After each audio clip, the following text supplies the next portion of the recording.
والدليل أنه أي عربي هم ضد السيد الصرخي. نحن قلنا نحن مع أنصار السيد الصرخي، والسيد الصرخي وأتباعه نستطيع التعايش معهم في عراق واحد، هم شيعة. نحن لسنا ضد الشيعي المواطن العربي ولا نتهم أحدا، لكن حقيقة هناك أصبح، وكما قال النائب السابق السيد سامي العسكري، أن اليوم في العراق قد طغى التشيع الصفوي، ولذلك تجدهم قاموا بحرق وسحل أتباع السيد الصرخي. المسألة ليست طائفية، المسألة هي أن إيران تريد أن لا يبقى في العراق إلا صوت وسلطة لأتباعها الذين يأتمرون بأمرها. ولذلك سنشهد قد يكون في الأيام القادمة صراع شيعي بين هذه الميليشيات على مسألة السلطة.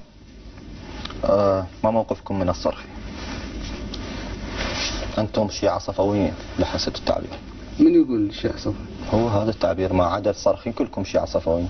هذا يقول غير؟ أي هذا ناطق باسم داعش.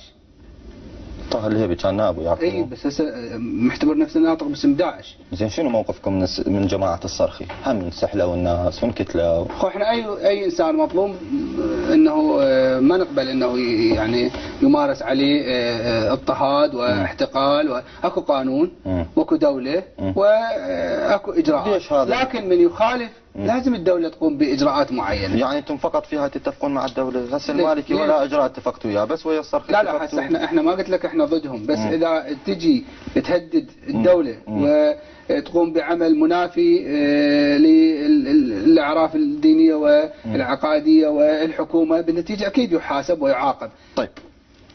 طيب خليني أنا قبل لا أخذ السؤال القادم